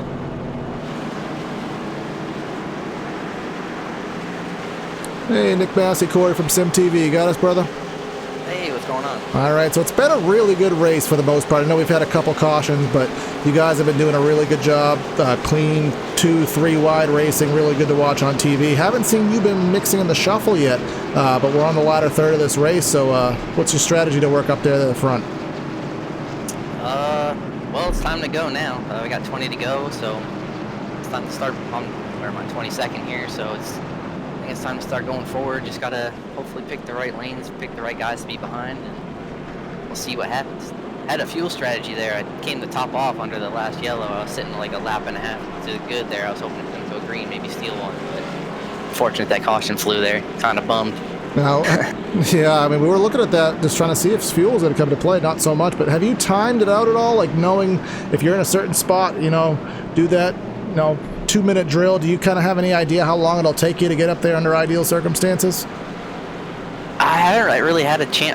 I have had a chance, but I saw them going like 3 wide, like 3 rows deep, and it was getting kind of hairy up there, so I didn't really test it out. So hopefully it doesn't take too long here, because we're gonna have like 18 to go, but we'll see what happens. All right, eyeballs will be on you, man. Good luck. We'll let you get back at it.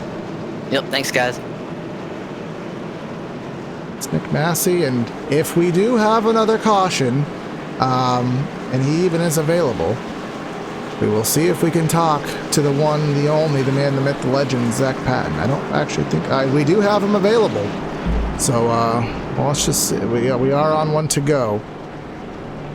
No, we're on 2 to go. Brandon,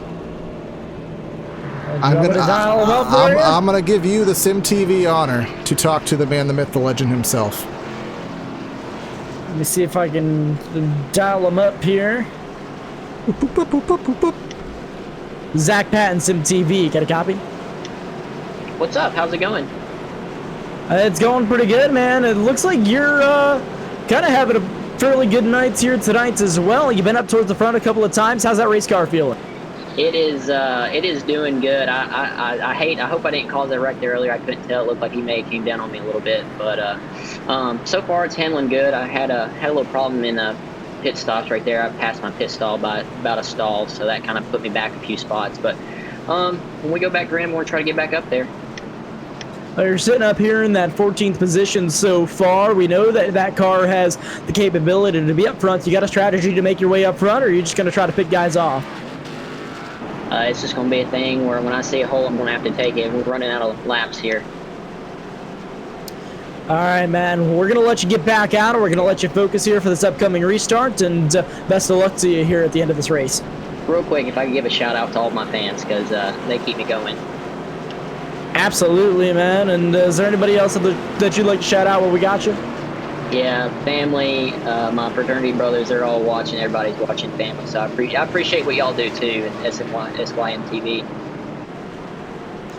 Awesome. Awesome to hear, man, and we appreciate it, and best of luck up there. Hopefully, maybe we'll see you up on the podium here tonight. That'd be nice. Appreciate it. So that was driver the number 3 Camaro, Zach Patton. The man, the myth, the legend himself. So I would really like to know that. I mean, I know he has a lot of his fraternity brothers, as he said, watching. That's probably where the majority of it came from. But, you know, it's good. We love the camaraderie. We love the entertainment here in chat. You guys keep us going. So happy to make the fans happy. And he did say SYM TV. Brandon, does that make you so badly want to utter what it actually stands for? But I don't think I don't know. Well, an old podcast on PTR TV, which is no longer, it's been dormant as of about 7 months now, Corey. Would you believe that? Yeah, July is not that long ago, huh? Yeah, you know, it's been dormant for a while, and an old podcast revealed what the acronym actually stands for, and I'm not gonna do that to Kyle and Finian here on a broadcast here on their channel, but especially as they're growing so much, where they have real world. Oh my God! If you can find that podcast, I guarantee you'll laugh at what Sim TV actually stands for. Oh my God! It's nothing inappropriate, but it's funny.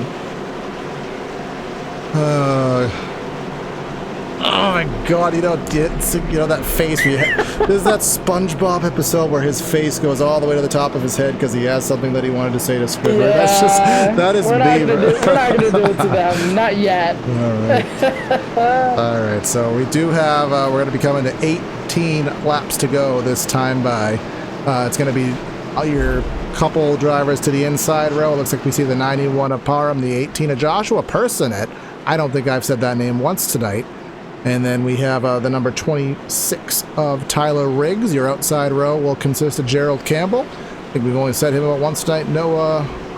Kendall Noah Player in the 94 machine. I'm very partial to that number myself. And then Josh Adams. Again, he's got himself in the top 5 right now. That 18 on the apron. I don't think he was trying to save gas or something like that. But he's running down to the apron right now. So over under Brandon on cautions for the remainder of the race. I'm going to say 2.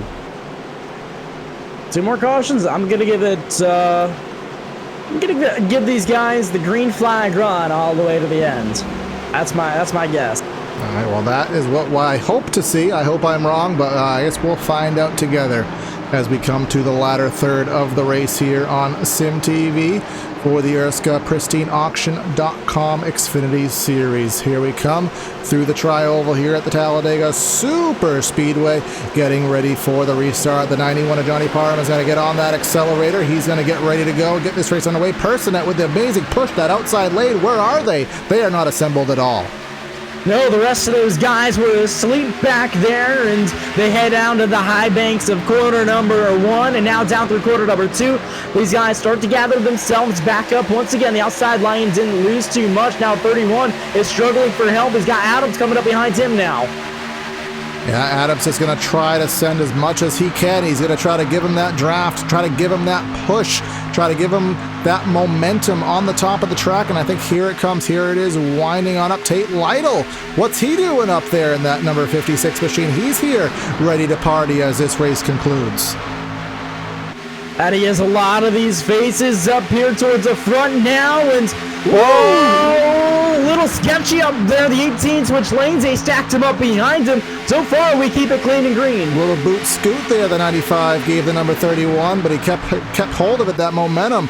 Give the 18 of Joshua Person at the lead. They're both going to clear to the bottom of the track. The 18 and the 31 move them to P1 and 2. Now the 95, he's going to have to use the push from Tate Lytle. He's going to have to use the push from Scott Crump.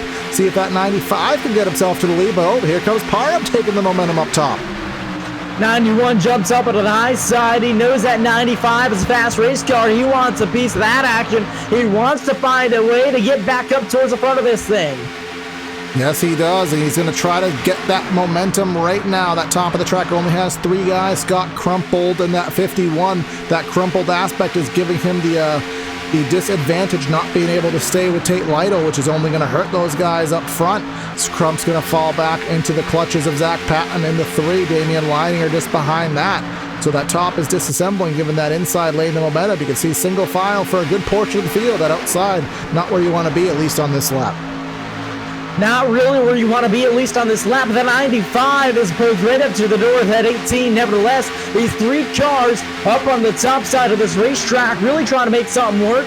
And Adams is pounding the back bumper of the 91, trying to keep these guys' momentum running. Now remember, Brandon, what's that do when you're bump drafting like that? A, it's a risk. B, it's also a risk to the engine. You have to keep that thing in one piece. You can't expire it yet. And also, Brandon, we haven't talked about all night, you have to actually do a little bit of strategy with that engine. You know how long you can push for, usually about 2 laps max. You have to make sure you save that coolness in the engine so that you can push when it matters. And here comes Josh Adams for a 3 wide underneath the 91. Adams saw the open door. He's going to try to go for it. And now he's got help from behind him. 56. Look out, they're wrecking. No, 56 somehow. He split the gap. How did he save that car, Corey? To quote Ricky Rudd, he's just that daggum good. That number 56 of Tate trouble Lytle. down the backstretch now. Around goes the 33. Trouble down the back straightaway now. And 33, 87 making contact. All right. The 33 trying to go up a groove. And there was already a car there in that real estate. And so that's a tough break for a couple of those guys back there. Oh man, 57 almost making it through. He gets collected and up into the outside wall. See here from the blimp cam, we're following the 33 who, well, Jake Finch was there. 87 at Diaz. Oh, big hit from Will Cannon there. And I think that's Marshall Stanley. And they're still wrecking behind them. A little bit of a ARCA brake action going on. But we do want to go on board with Tate Lytle because that was a amazing bit of driving. You know, a quote that Brandon and I like to reference from the 2002, I think it was a Chevy Monte Carlo 400, where Ricky Rudd and Kevin Harvick had a good battle. Ricky Rudd, we don't know how he saved that car. And then that was actually exactly what he said in the interview. He's like, I'm just that daggum good. I'm sorry, can you say it just like that one more time, Corey? See, I'm just that daggum good. Thanks. I think the exact quote was, Ricky, how did you save that car? I'm just that daggum good. I'm just that daggum good. Tate Lytle has a little bit of connection issue, so it is kind of going to jump in and out. But you can see here, look at him wheel that thing. He's to the left, he's to the right. Again, he's kind of going between the 33 degrees of banking, about roughly 18, and down to the flat. And he managed to hang on to it. And then just in front of him, as that happened, he watches the chaos. And with that, we slow down to the crawling speed of a whopping 65 to 70 miles an hour. Once again, I'll tell you, Brandon, I have three kids, and none of my kids ever crawled at 70 miles an hour. Well, I mean, I guess you're comparing it to up over 200 miles an hour. I know. This is part of, whenever you go to, as a commentator, especially here on iRacing, we don't like going to commercial because we know it's boring for you fans, but it's also, 10 minutes of doing a caution laps is boring. So we do try to have a little bit of fun with them. So yeah, we do. Don't mind our babbling on here.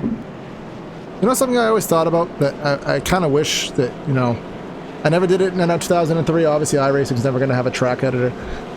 What would it be like to race on Talladega if it was flat? Like a 3-mile, very, very sweeping corner facility, exactly like this, but just take all the banking out. What would that be like to race on? That'd be interesting. Would you even have a right front tire at the end of it? Like, I don't think so. Do you know the amount of brakes you'd go through on a track like that? That'd be insane. Back straightaway, it'd be like Pocono. You'd get up to like 215, 220, and then how fast could you make that corner with no banking? I mean, in an Indy car, that would be at all. Not like maybe not like like 6 even degrees, like 12 degrees, like old school Homestead, like 6 degrees of banking. Wow. You'd go through a lot of brake. Imagine a lot of right front tire. Like an Indy car, that would be absolutely nuts. That downforce, oh my god. I don't know. That's just, something I've always had in the back of my mind. Hashtag through Corey's brain.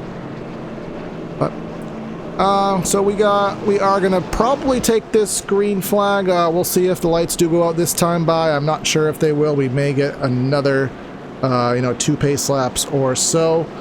But we do have, it looks like, Brandon, we're down to 28 drivers on the lead lap.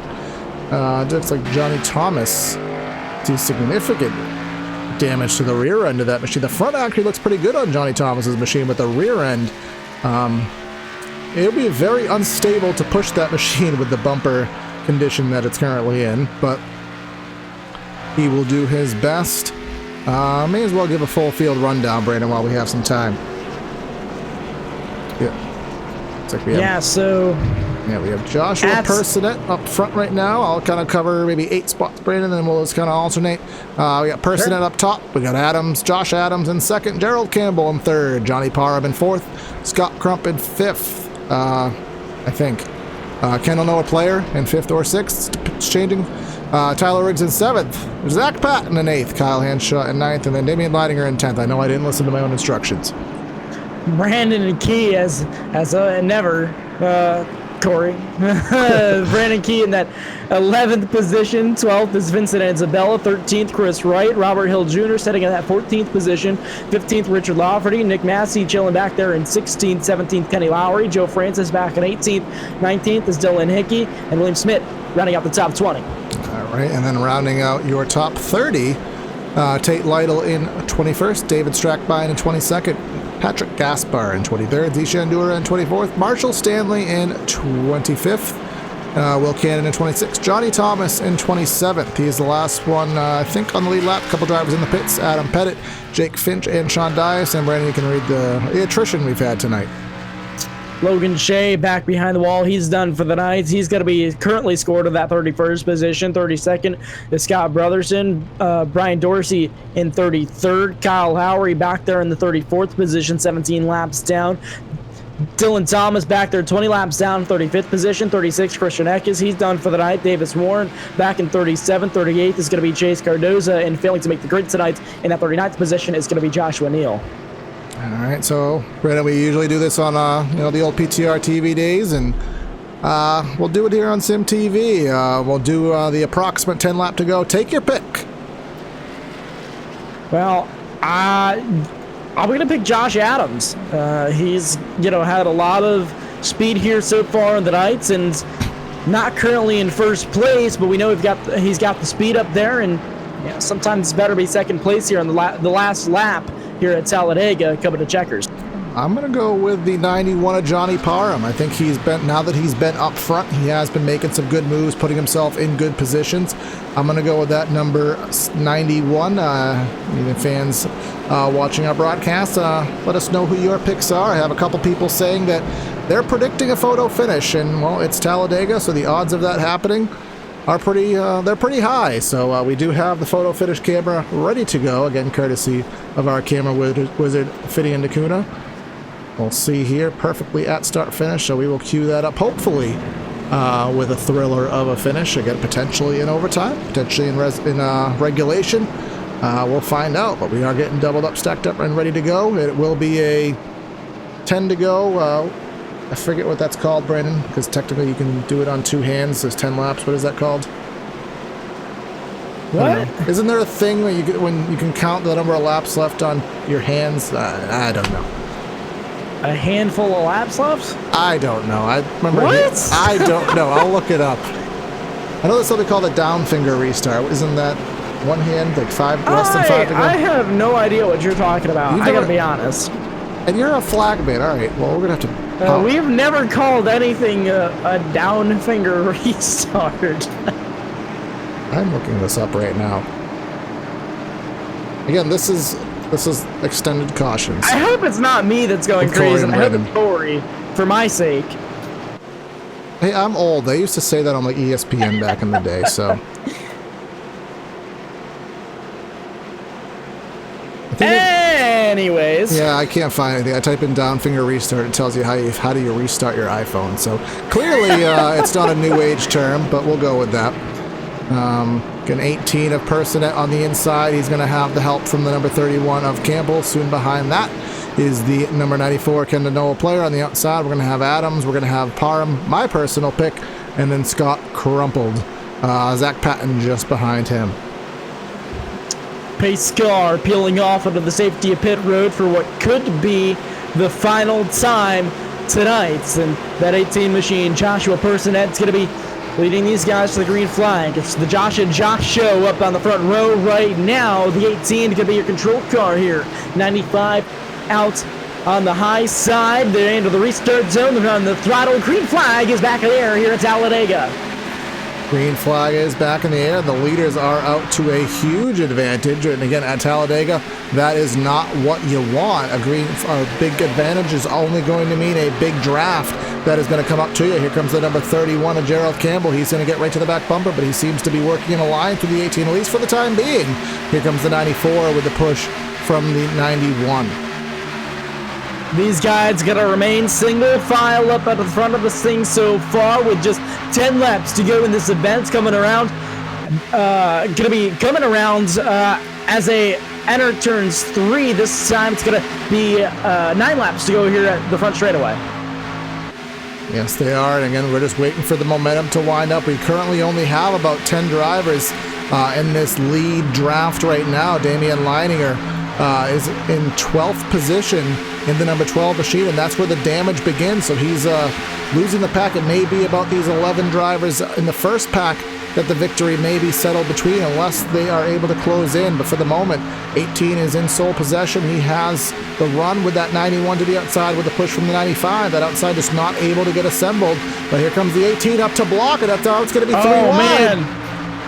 3 wide up there, and the 18 got stuck in the middle. Now the 95 jumps down to it. The 91 stuck up there. No help up there on that outside groove, and no gap for him to fall into. He's going to fall all the way back. Yeah, not good for my pick there, but here comes the 18. He used the push from the 95. Now, was he blocking, or is there a kind of an alliance there? I guess that's for us to find out. A big push got him a little bit loose there. The boot scooting boogie from the 95. Quote of Timmy Hill right there, but able to hang on to it, kind of blocking all sides of the freeway right now. Personette trying to play the role of CHP down here doing a traffic break, and not quite going to work. The 95 going to slip up outside of him, and it's going to be 2 by 2 by 2 by 2 once again. By 2 even. And look at that number on the outside. That's the number 53 of Brandon Key. He's stuck to the 3rd lane. Nobody wants to work with him up there. Cloud coming over the speedway right now. But Josh Adams, he's now up front. Is he going to be able to clear? Not so much. And look who's in that pack bin, and look who's in the top 10. We talked to him on a couple cautions ago. Nick Massi. He's ready to party here in the last 10 laps. A lot of familiar faces back up front once again, and some new faces that we haven't seen yet tonight. Josh Adams still trying to fight up on that high side. He's still trying to lead that second groove up towards the front of this thing. They're going to be nose and nose back up front once again. Adams and Personette trying to battle it out and lead these 2 rows to victory. Now, Brandon, if you're someone right now like Gerald Campbell, the 31 to the inside, it is actually a really frustrating position for you. He has to figure out where to go, because if you're on the inside, if you're the 31, if you're the 94, if you're the 26, you're stuck. You can't make a move when you're on the inside lane. You have to get yourself in position up top. 95 goes to the block to the inside. A big move for the 95 there, down to the bottom of the racetrack in front of Pristine and the 18. Now that leaves the 46 high and dry up on the outside. He's going to have help from the 89 behind him. These guys all trying to find a way around that 95 machine now.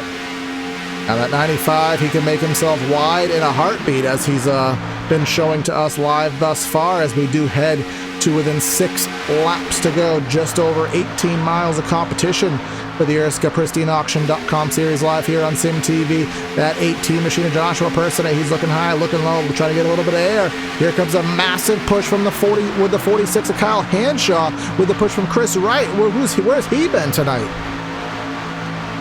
New faces up at the front of this thing right now. We see Mcnasty back there in the 48 trying to make something happen. He's 4 cars back there on the high groove.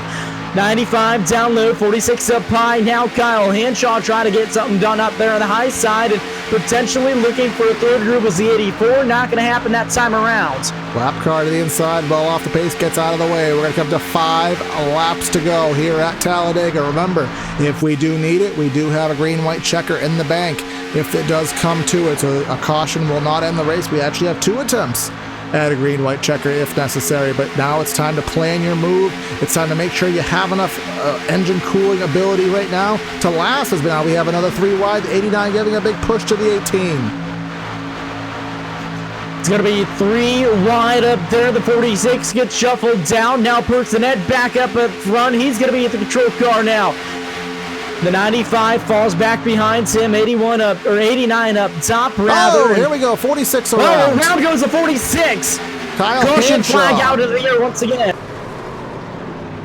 And I believe, who is that? That's the 91. That's my pick. That's Johnny Parham goes around as well. So this will put us likely into Sim TV overtime. Oh, I don't think they have a branding on it, but we're going to be into overtime of some sort. But let's take a look at what happened. Take it on to our drone cam right here. The 46, just a little bit of a turn from Zach Patton. We'll go on board with Patton to kind of take a look at it from his perspective. But that did look like what happened. So let's just, again, we'll take a look from on board with the 3 machine. You know, a little bit of ways to go here. We're on the back straightaway. The wreck happened in turn number 3. So let's find out together. On board with Patton. We're coming through 3 and 4 right now. There is the 46 of Hanshaw. Now, it's kind of hard to tell. It seemed, Brandon, like they were both kind of indecisive whether the 46 was going to give him the lane or whether Patton was going to back off there. It seemed like a little bit of a back and forth, but ultimately we saw how it ended up. Yeah, a lot of wrecked race cars back there. Unfortunately, but Patton still has a clean nose on his race car. A lot of the guys behind him are all torn up, but a lot of clean cars still up towards the front of this thing. Also Corey, so still should be a really good race here at the end of this thing. And can I please state, down finger restart is a thing, by the way. How is it? It was back. Well, this is the first time I'm hearing of it. It was back in the day. This is before in 10 years, a 10-year-old article before NASCAR actually had double file restarts. It was a thing where there were 20 laps to go. Do you remember back in the day where the lead lap cars were to the outside, the lappers were to the inside? Oh, yeah. So with 20 laps to go, where restarts were single file with lead lap cars to the front, it was sometimes called a down finger restart. And that's what they got rid of. Wow. That's what they got rid of to go to double file restarts as we see now, shootout style restarts. So I wasn't entirely wrong. But it wasn't actually. No, you weren't. But it wasn't entirely right. But I feel a little bit better now. So everyone should have ample fuel in the cell right now. It does reference right now. We're on our stint tracker right here. Pristine has been on the track for 35 laps. So you figure a green-white checker puts us into 40. So if there's Actually, I'm going to still be on the assumption I think everyone should be fine on fuel. Usually about 40-45 laps of green. I guess we'll see. But hopefully we don't go into multiple and that doesn't become a problem. Absolutely, and I've still got a broadcast to shoot to right after this. I got to fly all the way out to Bristol right after this. Gonna be taking a helicopter out there from the Talladega Superspeedway, so gonna be coming in real hot for that one. But these guys really putting on a really good show here, out here at the Talladega Superspeedway. As they always do here on Monday nights. And again, just to reference what we have headed ahead of us, next week we will actually be off per what the regular NASCAR Cup schedule would have been, barring a nationwide pandemic, a global pandemic rather. And then we head to Dover, we head to Chicago, we head to the Roval All-Star Race, we go to the Charlotte Oval, and then we head to Pocono, Darlington, Vegas, and again North Wilkesboro. And again after that, essentially Kyle and Finian will be back to cover the playoffs here, which encompass Texas, Richmond, another trip to Dega, Martinsville, and the Atlanta Motor Speedway wraps up action of this season at the end of August. But all of it will be live here on Sim TV. So again, like, subscribe, and follow, and I think, and what's that new thing they have now, the new member system they have here on Sim TV with the Sim TV store. I think you can subscribe via YouTube and get some goodies with what Kyle and Finian are doing. But you can also check out their website, simtvbroadcasting.com, where they have all their schedule, a lot of goodies, and also their store, where they actually have a lot of good merchandise on there. Not just saying that, it actually is pretty clever. He actually has a really nice shirt.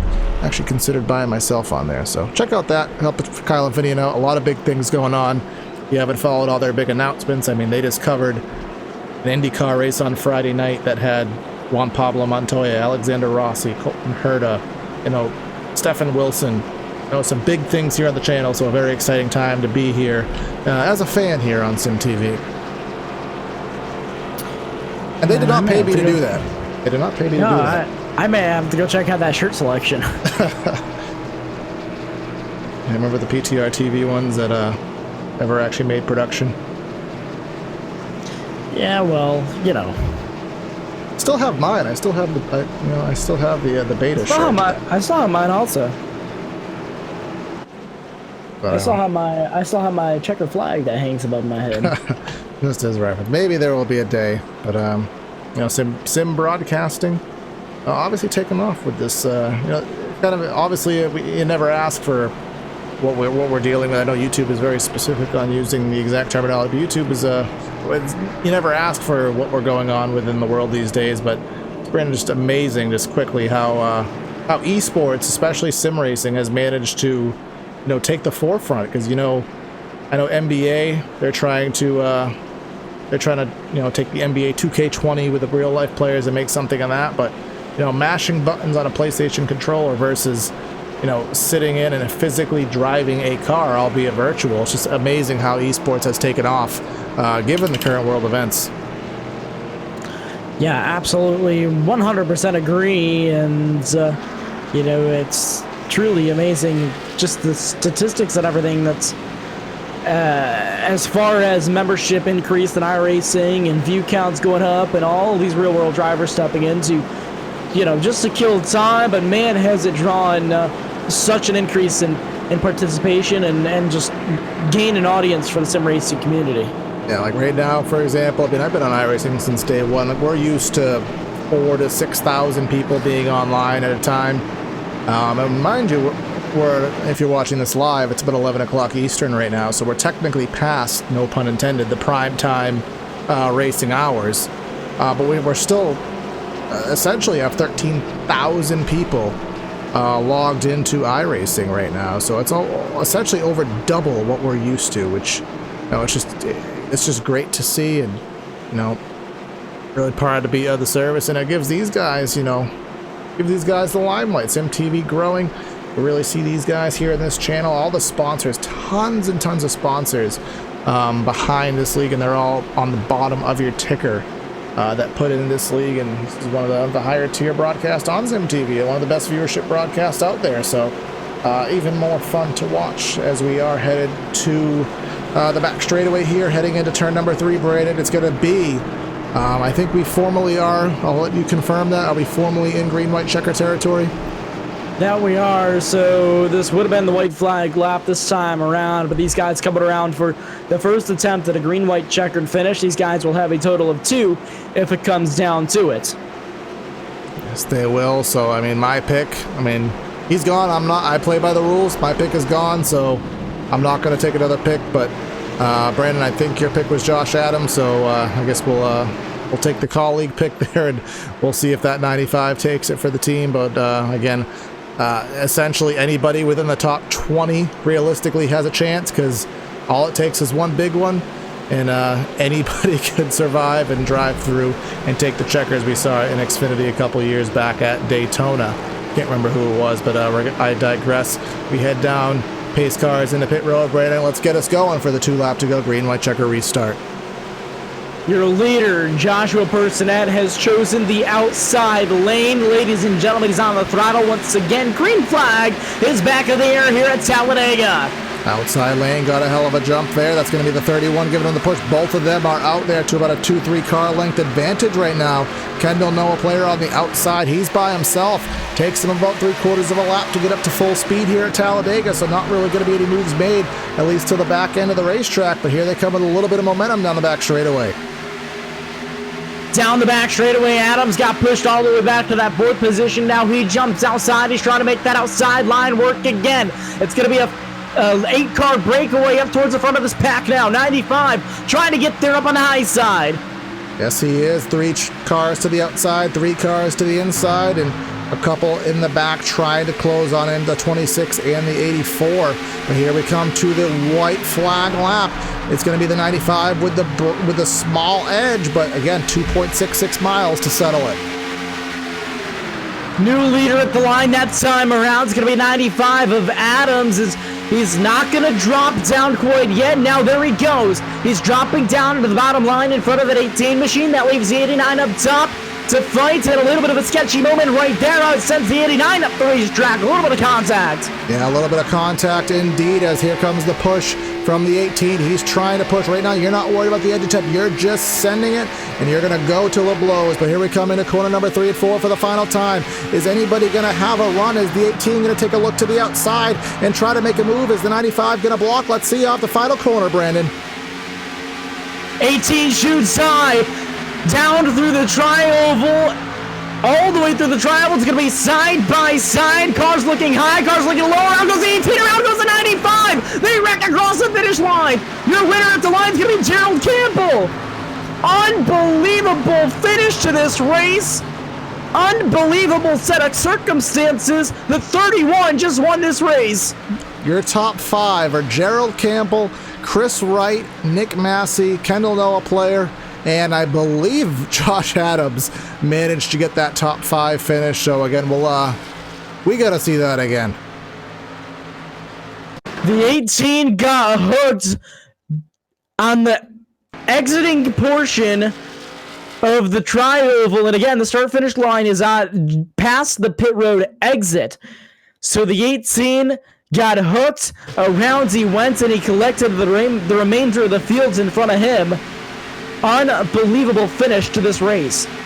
You can see here from the blimp cam, you can see the contact. We'll slow it down as we get closer to the line right now. Try to see who ended up, how close the victory actually looked. You can see the 89 get into the 18. There goes Adams, and 89 in the wall, 84, 31 just dives down to the apron, manages to get it. We'll try to get a little bit of a photo finish cam there just for the fun of it, to see what the actual finish margin was. Well, that didn't work too well, and it was a little bit glitched either way, but you know, he went to the apron. Shouldn't be any penalty there. You go to the apron and make a pass, obviously, to protect your position, obviously clean and green, and as he does his burnouts, we'll give you the final results here tonight from the Talladega Superspeedway. Almost played a copyright song. Sorry there, Kyle. but the results will populate on the screen. Gerald Campbell leading the charge down in that hectic finish, over 0.04 of a second over Chris Wright. Mcnasty in third, Kendall Noah Player in fourth, Josh Adams in fifth, Joshua Personet in sixth, then Robert Hill in seventh, Tyler Riggs in eighth, Vincent Isabella in ninth, and Brandon Key will round out your top 10. Finishing in that 11th position is going to be Zach Patton.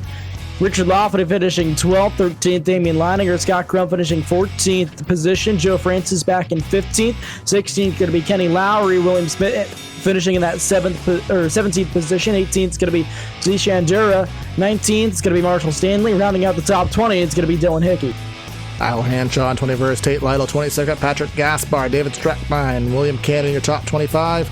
Remaining results have flashed by on your screen, so we're going to take a breather here, get these guys the ability to unwind, and we'll be with you for the post-race show, so please stay with us.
All right, we're back here on SimTV for the post-race show. Just wanted to get you, the final slow shot of the finishing margin there.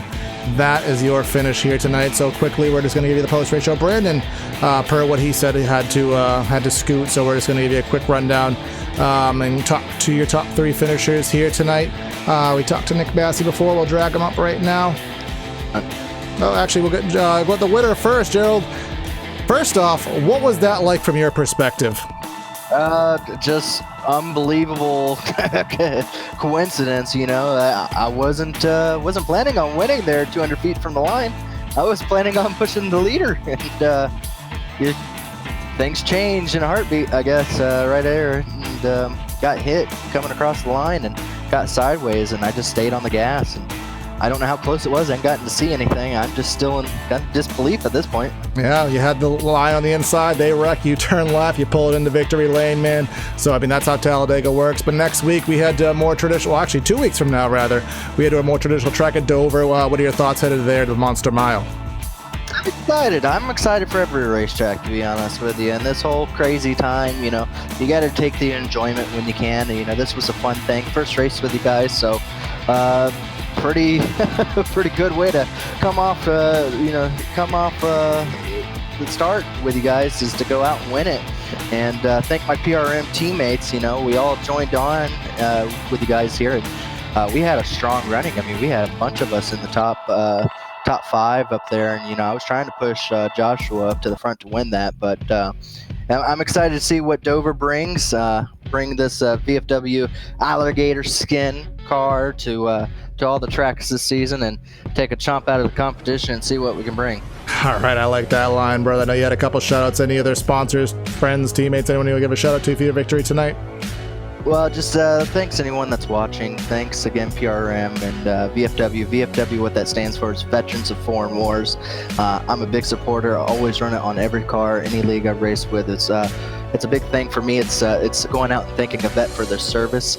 And a lot of them are of older age, World War II and all that. And this whole COVID-19's got a lot of them scared. And, just if you see them out, just make sure they're in a difficult time, but you don't have to shake their hands, but you can sure salute them, because they served our country, And just that's all I have. And hopefully I get to talk to you guys and maybe don't have to run on luck completely at Dover. I can go out there and try to see what I can do with just pure talent.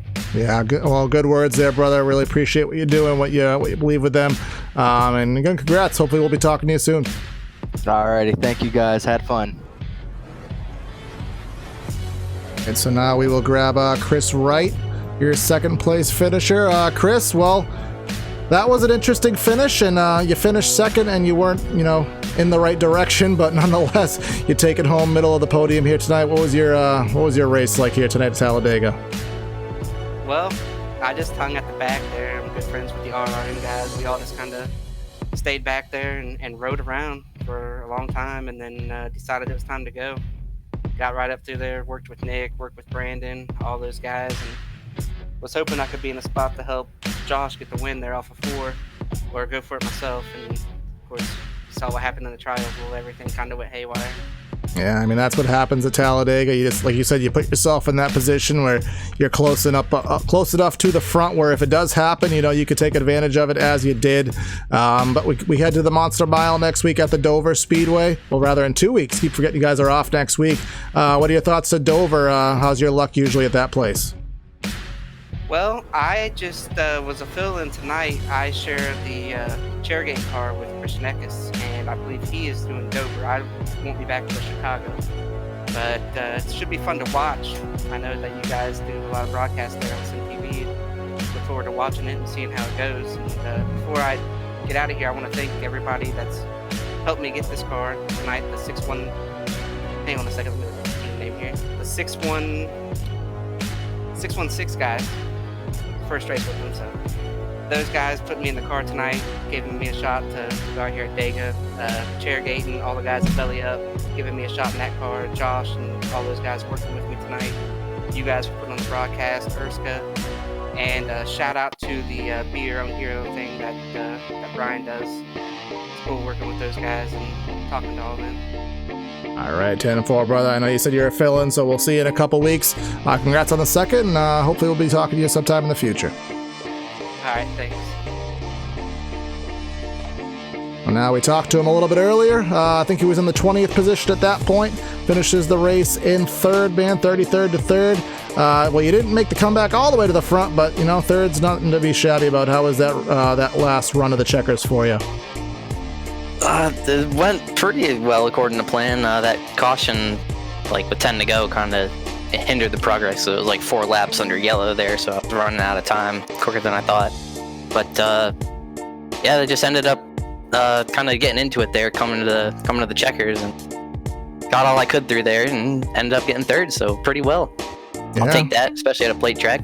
Yeah, and you don't have a hood either, so luckily you didn't go to a second green-white checker because you wouldn't have had anything to give them. But again, I know Talladega, you just get it out of the way, you take a deep breath, kind of take a week off. We head to a more traditional track in 2 weeks at Dover. I know we've seen you, competitive in the Hardline Series a couple of years ago on PTR TV. A lot of time has gone by. What's your luck there at Dover these days? I don't know, I haven't been there on this new tire model, so it'll be interesting. I like Dover a lot, though. I'd say it's probably one of my favorite tracks, so we'll see what happens. We'll see if we can keep the right front on it when we go there with this new tire model.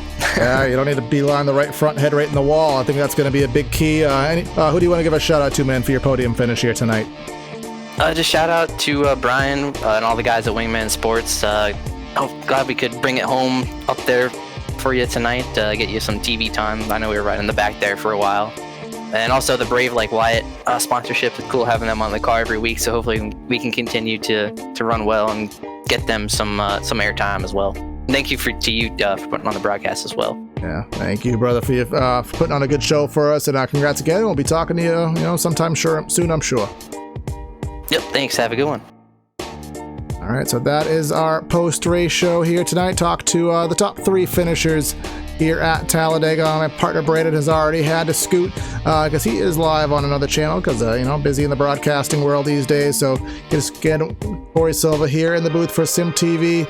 Just want to give a final thanks and shout out to everyone who watched us. Make sure you like, subscribe, follow SimTV. Check out SimTVBroadcasting.com. Stay tuned with everything that Kyle and Finney and ourselves here on Monday nights have in store in this, crazy time we are in here in the world with what's going on. Esports and sim racing specifically is a good way to take your mind off of it. So if you're not on the track, check yourself here on YouTube and follow us for the action.